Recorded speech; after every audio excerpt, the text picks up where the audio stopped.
Margaret Murphy is the proud mother of 4. Her eldest, Johnny, who has an extremely rare genetic disorder, is 5½, although he doesn't look it.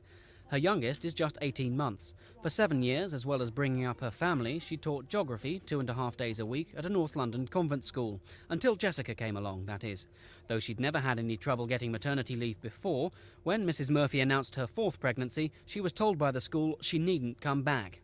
At the end of the day, they decided not to keep my job open for me in spite of my making it clear that I wanted them to. And I was not in fact allowed to return to my job when I'd had my baby. I was very demeaned by the attitude of the school and I was very upset.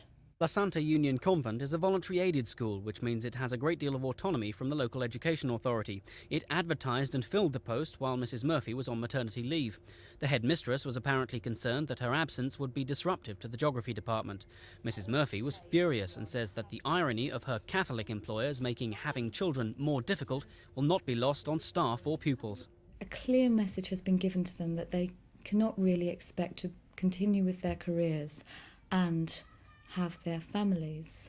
And I think that's a very oppressive message to young women of the 1990s. And it's almost tantamount to telling them not to bother spending years and years getting a decent education because it's really not the right thing that they should return to work after they've had their children. Now, after taking her sex discrimination complaint to an industrial tribunal, Mrs. Murphy has won £1,500 compensation amicably through the arbitration service ACAS. Tonight, the school's headmistress, Sister Teresa Finn, was said to be too busy to talk to us, and the chairman of the governors, Mr. Fox, refused to comment. But there was no such reticence with Mrs. Murphy herself. This morning, Sister Teresa's lawyers sent her a message via the National Union of Teachers, reminding her of the laws of defamation. This is David Strawn for Thames News.